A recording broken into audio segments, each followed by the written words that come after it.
Hello students, welcome to unlock GS academy. चलिए start करते हैं मेंस आंसर अप्रोच का 39 सेशन, जिसमें हम यूपीएससी के जीएस के चारों पेपर को आंसर राइटिंग के द्वारा कवर करने का प्रयास करते हैं। हमारे इस प्रयास का बेहतर तरीके से लाभ उठाने के लिए इन क्वेश्चंस को अपने स्तर पर लिखकर कमेंट सेक्शन में पेस्ट कर सकते हैं, जिसका हम आपको एवैल्यूएशन प्रोवाइड कराएंगे। साथ ही साथ इसके हैंड रिटन नोट्स की पीडीएफ आपको हमारे टेलीग्राम चैनल से मिल जाएगी।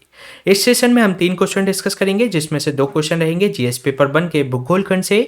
साथ ही साथ हम एक क्वेश्चन जीएस पेपर 2 के भारतीय राज व्यवस्था खंड से भी डिस्कस करेंगे।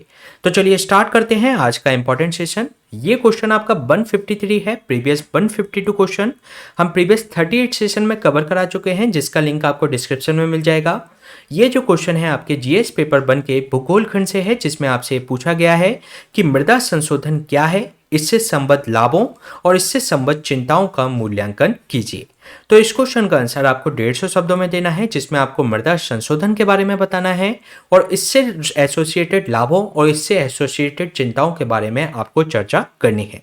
तो सबसे इस क्वेश्चन को सॉल्व करने की हमारी वही अप्रोच रहेगी। सबसे पहले हम इसके इंट्रोडक्शन से इसकी शुरुआत करेंगे, फिर इसकी संरचना या बॉडी का निर्माण करेंगे, फिर निष्कर्ष के साथ इस क्वेश्चन को एंड करेंगे।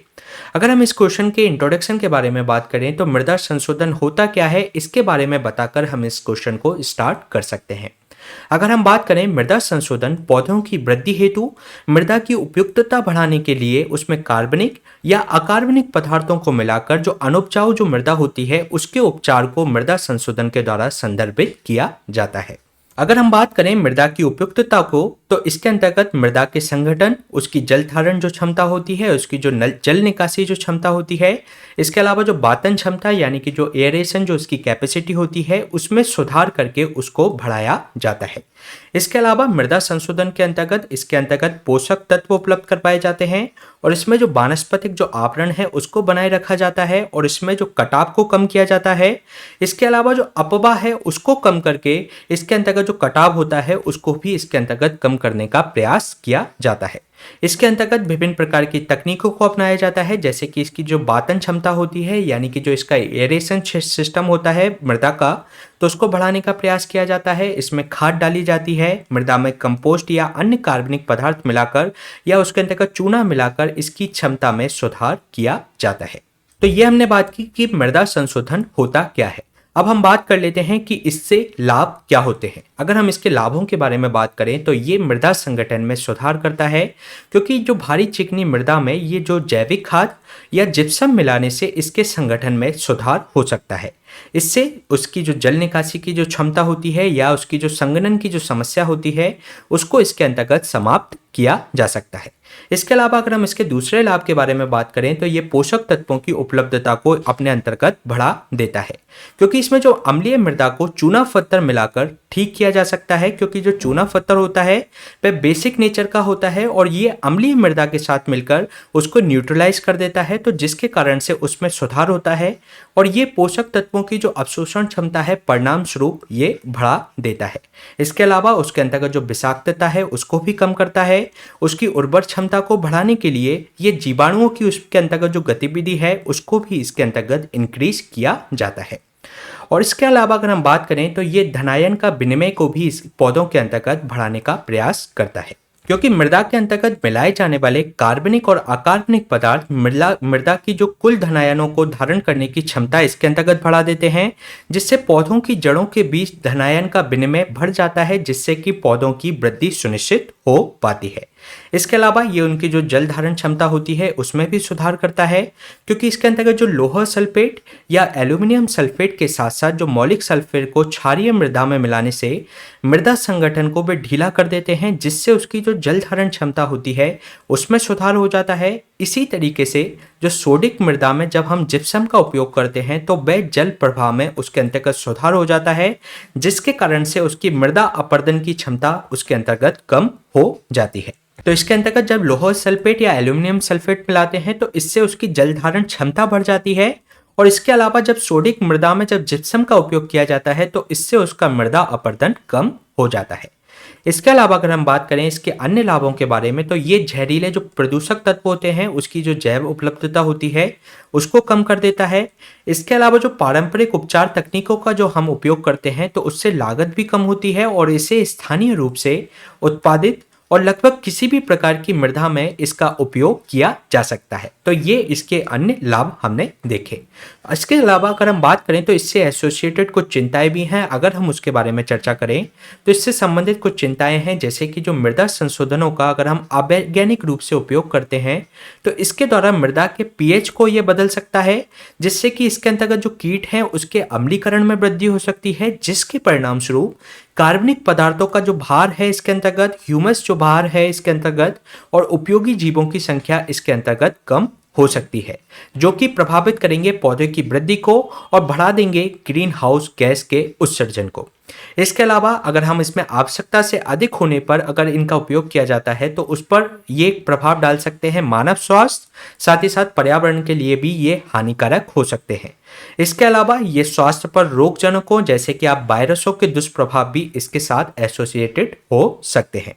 इसके अलावा अगर हम बात करें पौधे के लिए जो अधिक मात्रा में अगर इसमें पशु खाद का उपयोग किया जाता है तो उससे मिट्टी के अंतर्गत फास्फोरस की मात्रा इसके अंतर्गत इंक्रीज हो जाती है, और फास्फोरस की मात्रा इंक्रीज होने के कारण ये इसका भूजल के अंतर्गत निच्छालन हो जाता है, जिसके कारण से इसमें सुपोषण की स्थिति इसके अंतर्गत उत्पन्न हो सकती है। अगर हम बात करें सुपोषण की तो इसका जो इंग्लिश नेम है वह यूट्रोफिकेशन।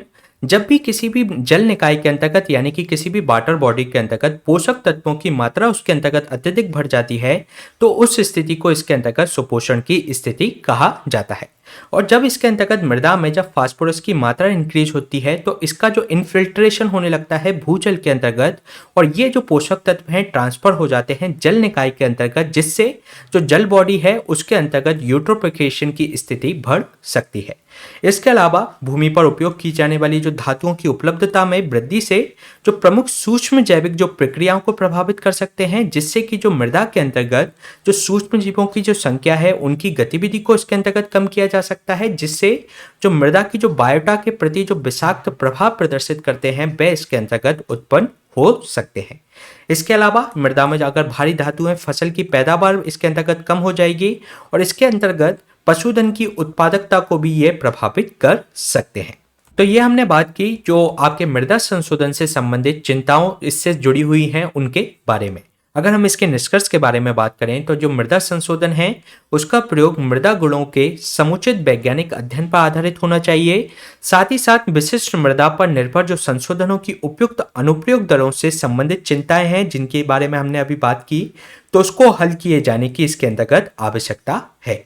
इसके अलावा मृदा संशोधनों और खनिज उर्वरकों की जो विशेषताएं हैं उनके उपयोग से संबंधित जो तुलनात्मक डेटा को बनाए रखने की आवश्यकता है, जिससे कि इनका तुलनात्मक अध्ययन करके जो भी बेस्ट प्रैक्टिसेस हैं इसके अंतर्गत अपनाई जा सके। तो ये क्वेश्चन हमने डिस्कस किया जीएस पेपर 1 के भूगोल खंड से। चलिए चलते हैं नेक्स्ट क्वेश्चन पे। नेक्स्ट क्वेश्चन भी आपके जीएस पेपर 1 के भूगोल खंड से है, जिसमें आपसे पूछा गया है कि वैन एलन रेडिएशन बेल्ट्स क्या हैं, इनके निर्माण का वर्णन करते हुए चर्चा कीजिए कि इनके अध्ययन पर अधिकाधिक अभी ध्यान क्यों दिया जा रहा है। तो इस क्वेश्चन का आंसर आपको 150 शब्दों में देना है, जिसमें आपको वैन एलन रेडिएशन बेल्ट्स के बारे में चर्चा करनी है, और ये इनका निर्माण किस तरीके से होता है उसके बारे में आपको बताना है, और ये भी आपको बताना है कि अभी हाल ही में इन पर सबसे ज़्यादा फोकस क्यों किया जा रहा है। तो इस क्वेश्चन को सॉल्व करने की हमारी वही अप्रोच रहेगी। सबसे पहले हम इसके इंट्रोडक्शन से इसकी शुरुआत करेंगे, जिसमें हम बताएंगे कि वैन एलन रेडिएशन बेल्ट्स होते क्या है। अगर हम बात करें वैन एलन रेडिएशन बेल्ट्स के बारे में तो ये एक ऊर्जावान जो आपके आवेशित कण होते हैं उसका एक क्षेत्र होते हैं, और ये जो आवेशित कण होते हैं अधिकतर जो सौर पवन जो आती हैं उसके द्वारा जब वे किसी ग्रह के चुंबकीय क्षेत्र से वे टकराते हैं तो ये एक आवेशित कणों का क्षेत्र उत्पन्न हो जाता है। तो इसके अंतर्गत जो वैन एलन जो रेडिएशन बेल्ट्स का निर्माण होता है वह सौर पवन के कारण जो सौर पवन होती हैं वह पृथ्वी के चुंबकीय क्षेत्र से टकराने के कारण इन रेडिएशन बेल्ट्स का निर्माण होता है। इसके अंतर्गत किसी ग्रह के चुंबकीय क्षेत्र के कारण उस ग्रह द्वारा इन आवेशित कणों को आकर्षित कर लिया जाता है, जिससे इसके चारों ओर एक बेल्ट का निर्माण इसके अंतर्गत हो जाता है। और इसकी खोज की गई थी 1958 में जेम्स ए वैन एलन के द्वारा, और इन्हीं के नाम पर इस बेल्ट का नाम पड़ा है। इसके बारे में अगर हम बात करें तो ये हमारी अर्थ है, और इसके जो चारों तरफ आप देख रहे हैं ये पृथ्वी का चुंबकीय क्षेत्र है। जब से सोलर फ्लेयर्स यानी कि जहां पर जो सौर पवनें हैं जब पृथ्वी की सतह की तरफ आती हैं तो इसके अंतर्गत ये जो पृथ्वी का जो चुंबकीय क्षेत्र है, इसकी जो हानिकारक जो विकिरण होती हैं सौर पवनों की, तो उससे जो हमारी अर्थ को ये प्रोटेक्ट किया जाता है। और ये हमारी चुंबकीय क्षेत्र से टकराने के कारण यहाँ पर आवेशित कण उत्पन्न होते हैं, जिसके कारण से यहाँ पर दो बेल्ट का निर्माण हो जाता है, जिसमें से एक बेल्ट होता है बाह्य रेडिएशन बेल्ट और दूसरा बेल्ट का निर्माण होता है आंतरिक रेडिएशन बेल्ट। इसके बाद हम देख लेते हैं इनको वन बाई वन करके कि जो आंतरिक रेडिएशन बेल्ट बाह्य रेडिएशन बेल्ट से किस प्रकार से भिन्न है। अगर हम बात करें आंतरिक बेन रेडिएशन बेल्ट्स के बारे में, तो इसके निर्माण के बारे में, तो जो आंतरिक बेन बेल्ट जो होता है बड़े पैमाने पर ऊर्जावान जो प्रोटॉन होते हैं उनसे बना होता है और इनकी जो ऊर्जा होती है लगभग 30 लाख इलेक्ट्रॉन वोल्ट के से भी ज़्यादा होती है। इसके अलावा ये माना जाता है कि ये जब सौर मंडल के बाहर से उच्च ऊर्जा वाली जो ब्रह्मांडीय किरणें जो आती हैं पृथ्वी के वायुमंडल के परमाणुओं एवं अणुओं से जब टकराती हैं तब कुछ न्यूट्रॉन उत्पन्न होते हैं और इन न्यूट्रॉन के क्षय से ही आंतरिक बेल्ट के जो प्रोटॉन है, जिससे इसका जो आंतरिक बेल्ट का निर्माण होता है, तो उससे वे प्रोटॉन इसके अंतर्गत उत्पन्न होते हैं। इसके अलावा इसमें जो कुछ न्यूट्रॉन्स होते हैं, कुछ तो वह प्रोटॉन में परिवर्तित हो जाते हैं और कुछ न्यूट्रॉन वापस वायुमंडल से बाहर निकल जाते हैं। और इसके अतिरिक्त जब वह बेल्ट के क्षेत्र से संचरित होते हैं तब इनका एक छोटा % ऑफ प्रोटॉन जो होता है उनका इलेक्ट्रॉन में भी क्षय हो जाता है। इसके अलावा ये जो कण हैं पृथ्वी के चुंबकीय क्षेत्र के साथ एक जो हमारा सर्पिलाकार जो पथ है उसके अंतर्गत ये संचरण करते हैं और जैसे जैसे ये चुंबकीय ध्रुवों के पास आते हैं तो क्षेत्र की शक्ति इसके अंतर्गत बढ़ती जाती है और ये परिवर्तित होते जाते हैं। तो ये हमने बात की आंतरिक वैन एलन बेल्ट के बारे में, जो कि अधिकांश मात्रा में ऊर्जावान प्रोटॉन से ये बने होते हैं। इसके अलावा अगर हम बात करें बाह्य वैन एलन बेल्ट के निर्माण के बारे में, तो इसमें वायुमंडलीय जो उत्पत्ति होती है और जो सौर उत्पत्ति इसके अंतर्गत होती है आवेशित कण का वे कारण होते हैं और सौर उत्पत्ति वाले जो कण होते हैं उनमें बड़े पैमाने पर सौर पवन से प्राप्त जो हीलियम आयन होते हैं उनकी मात्रा इसके अंतर्गत सबसे ज्यादा होती है। इसके अलावा जो बाह्य बेल्ट के जो प्रोटॉन में आंतरिक बेल्ट के प्रोटॉनों की तुलना में बहुत कम ऊर्जा होती है, यानी कि जो बाह्य बेल्ट होता है उसमें जो प्रोटॉन की जो आंतरिक ऊर्जा होती है वह आंतरिक बेल्ट की अपेक्षा में वह कम होती है। साथ ही साथ उनका जो प्रभाव होता है वह आंतरिक बेल्ट की अपेक्षा में ज्यादा होता है। इनके सबसे ज्यादा जो ऊर्जावान कण हैं उनमें इलेक्ट्रॉन होते हैं, जिसकी ऊर्जा कई 100 मिलियन इलेक्ट्रॉन वोल्ट तक पहुंच जाती है। तो ये हमने बात की बाह्य वैन एलन बेल्ट के बारे में। इसके अलावा हम देख लेते हैं कि अभी वैन एलन रेडिएशन बेल्ट के अध्ययन पर लगातार वैज्ञानिकों का फोकस क्यों बढ़ता जा रहा है।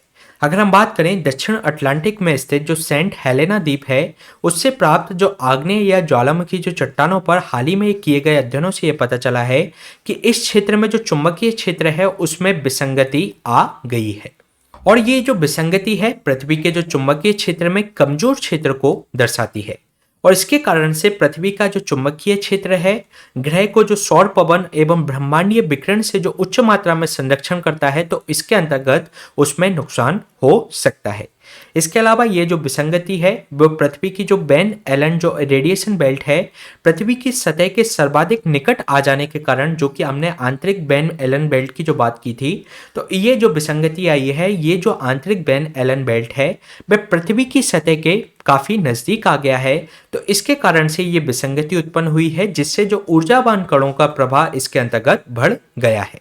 इसके अलावा इसका फोकस इसलिए और ज़्यादा बढ़ रहा है क्योंकि अगर इस तरीके की अगर विसंगति आती है, इस तरीके की एनोमली जनरेट होती है, तो ये परिणाम स्वरूप ये जो विसंगति है वह मानचित्रण, नेविगेशन प्रणाली, साथ ही साथ पृथ्वी की परिक्रमा करने वाले उपग्रहों एवं अंतरिक्ष यानों में तकनीकी व्यवधान इसके अंतर्गत उत्पन्न हो सकता है।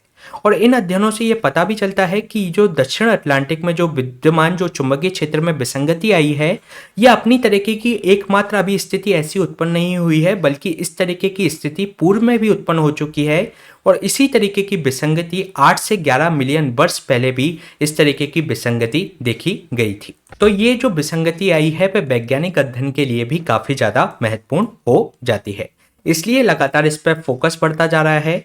अगर हम इसके निष्कर्ष की बात करें तो अध्ययनों से यह पता चलता है कि जो तीव्र सौर गतिविधि कभी कभी बाह्य क्षेत्र का क्षरण करती है, साथ ही साथ ये बाह्य और आंतरिक क्षेत्रों के बीच आवेशित कणों को एक अलग अस्थिर क्षेत्र उत्पन्न कर देती है और जो तीव्र और गतिविधियां जो आपकी जो वैन एलन बेल्ट के अन्य व्यवधानों का भी कारण बन सकती हैं। इसके अलावा इसके परिणाम स्वरूप इसमें जो अरोरा और जो आपके अंदर जो ध्रुवीय ज्योति इसके अंतर्गत उत्पन्न होती है, जैसे कि आपने सुना होगा, इसमें जो ऑरा ऑस्ट्रेलस और ऑरा बोरियल्स कहा जाता है, जो नॉर्थ एरिया पे जो जनरेट होती है उसको ऑरा ऑस्ट्रेलस कहा जाता है, और जबकि जो आपकी साउथ पोर्शन पे जो जनरेट होती है उसको ऑरा बोरियल्स कहा जाता है। तो इसके अंतर्गत जो ध्रुवीय ज्योति इसके अंतर्गत उत्पन्न होती है और इस तरीके की जो चुंबकीय तूफान जैसी घटनाएं हमें देखने को मिलती हैं, तो ये परिघटनाएं इन तीव्र सौर गतिविधियों के कारण ही देखने को मिलती हैं। तो ये क्वेश्चन हमने डिस्कस किया जीएस पेपर 1 के भूगोल खंड से। चलिए चलते हैं नेक्स्ट क्वेश्चन पे। नेक्स्ट क्वेश्चन है आपका जीएस पेपर 2 के भारतीय राष्ट्र व्यवस्था खंड से, जिसमें आपसे पूछा गया है कि भारतीय संसद प्रणाली में संसद के अधिकारियों की महत्वपूर्ण भूमिका पर प्रकाश डालिए, साथ ही साथ उनके निष्पक्ष काम के लिए संवैधानिक और वैधानिक प्रावधानों की भी विवेचना कीजिए। तो इस क्वेश्चन का आंसर आपको 150 शब्दों में बताना है, जिसमें आपकी भारतीय संसदीय प्रणाली में जो संसद के अधिकारी होते हैं उनके बारे में चर्चा करनी है, उनकी भूमिका के बारे में बताना है, साथ ही साथ उनको निष्पक्ष काम करने के लिए उनके लिए क्या क्या संवैधानिक या वैधानिक प्रावधान किए गए हैं उसके बारे में भी आपको चर्चा करनी है। तो इस क्वेश्चन को सॉल्व करने की हमारी वही अप्रोच रहेगी। सबसे पहले हम इसके इंट्रोडक्शन से इसकी शुरुआत करेंगे, जिसके अंतर्गत हम बताएंगे कि संसद के अधिकारी होते कौन हैं। संसद के अधिकारी वेतन और भत्ता अधिनियम है, उसके अंतर्गत संसद के अधिकारी के पद का उल्लेख किया गया है। इसके अनुसार इस पद में लोकसभा के अध्यक्ष, उपाध्यक्ष और राज्यसभा के सभापति और उपसभापति इसके अंतर्गत आते हैं।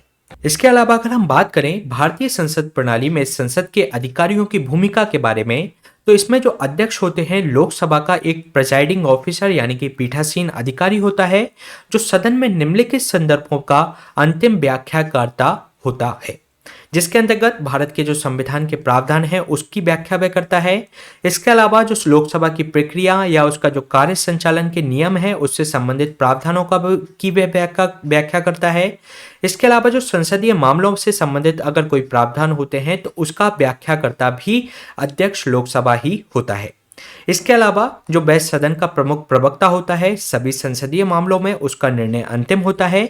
इन भूमिकाओं के संदर्भ में उसे व्यापक, विविध एवं महत्वपूर्ण दायित्व उसके अंतर्गत सौंपे गए हैं। ये जो अधिकारी होते हैं सदस्यों की शक्तियों एवं विशेषाधिकारों और समग्र रूप से सदन एवं इसकी समितियां जो भी इसके अंतर्गत होती हैं सदन की, तो उसके संरक्षण का वह कार्य करते हैं। इसके अलावा ये जो अधिकारी होते हैं सदन की व्यवस्था, उसकी मर्यादा बनाए रखने के लिए उत्तरदायी होते हैं, ताकि सदन का संचालन एवं कार्रवाई उचित रूप से चल सके। साथ ही साथ जो कि गणपूर्ति होती है यानी कि जो कोरम होता है उसके अभाव में सदन को स्थगित भी ये कर सकते हैं। अगर हम बात करें इस कोरम की, तो ये एक न्यूनतम सदस्यों की संख्या की उस बैठक में उपस्थिति को दर्ज कराते हैं कि अगर इनसे कम अगर संख्या होगी तो सदन की बैठक नहीं चल सकती।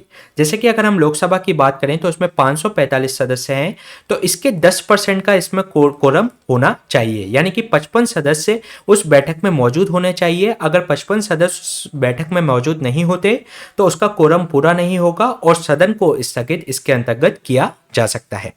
इसके अलावा जो सदन की कार्रवाइयों की जो अध्यक्षता के दौरान इनके कार्यों में गतिरोध का समाधान, सदन की जो गुप्त बैठक में संपन्न कराना, साथ ही साथ निरहरता का अगर कोई प्रश्न उठता है तो उसका निर्णय करने का भी कार्य संसद के अधिकारियों का होता है। इसके अलावा अगर हम बात करें इनकी स्वतंत्रता एवं निष्पक्षता के लिए संविधान के अंतर्गत और कुछ विधान बनाकर इनकी स्वतंत्रता एवं निष्पक्षता को सुनिश्चित किया गया है। अगर हम बात करें तो इसमें सबसे पहला है इनके कार्यकाल को सुरक्षा दी गई है। इन्हें केवल लोकसभा द्वारा पूर्ण बहुमत द्वारा यानी कि सदन के कुल सदस्यों के बहुमत द्वारा पारित प्रस्ताव से ही इनको हटाया जा सकता है। और इसके अलावा अगर इनको हटाने से संबंधित अगर कोई प्रस्ताव देना होगा तो उसमें कम से कम 50 सदस्यों के साइन होना आवश्यक है। इसके अलावा इनके जो वेतन एवं भत्ते का निर्धारण संसद द्वारा किया जाता है और इनके वेतन एवं भत्ते संचित निधि पर भारित होते हैं और इसके अंतर्गत कोई भी वार्षिक मत उसके अधीन व जो संचित निधि पर भारित होते हैं वह उसके अधीन नहीं होते। इसके अलावा इनके कार्यों एवं आचरण की संसद में ना तो चर्चा की जा सकती है और ना ही उस पर आलोचना की जा सकती है।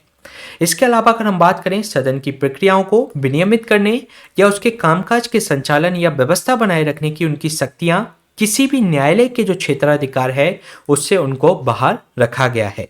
साथ ही साथ अध्यक्ष सदन में होने वाली किसी मतदान के दौरान पहली बार मतदान नहीं करते, बल्कि जब अब स्थिति ऐसी बन जाती है कि दोनों साइड के मत बराबर हैं तो उसमें वे कास्टिंग वोट उसके अंतर्गत कर सकते हैं। यानी कि आरंभ में वे मतदान नहीं करेंगे, लेकिन अगर जब इस तरीके की स्थिति बन जाती है कि दोनों पक्ष के मतदान सेम हैं तो उसमें वे कास्टिंग वोट उसके अंतर्गत कर सकते हैं। तो इस तरीके से उनकी स्वतंत्रता एवं निष्पक्षता सुनिश्चित रखने का प्रयास किया गया है संविधान के अंतर्गत। इसके अलावा अगर हम इसके निष्कर्ष की बात करें तो इनकी स्थिति को, यद्यपि अगर हम बात करें तो इनकी स्थिति को पूर्ण रूप से निष्पक्ष बनाने के लिए यह आवश्यक है कि भारत में कुछ विशेष प्रथाओं को भी स्थापित किया जाए। और कौन सी प्रथा इसके अंतर्गत हम स्थापित कर सकते हैं? ब्रिटेन के अंतर्गत जो प्रथा है उसको हम इसके अंतर्गत संशोधित कर सकते हैं।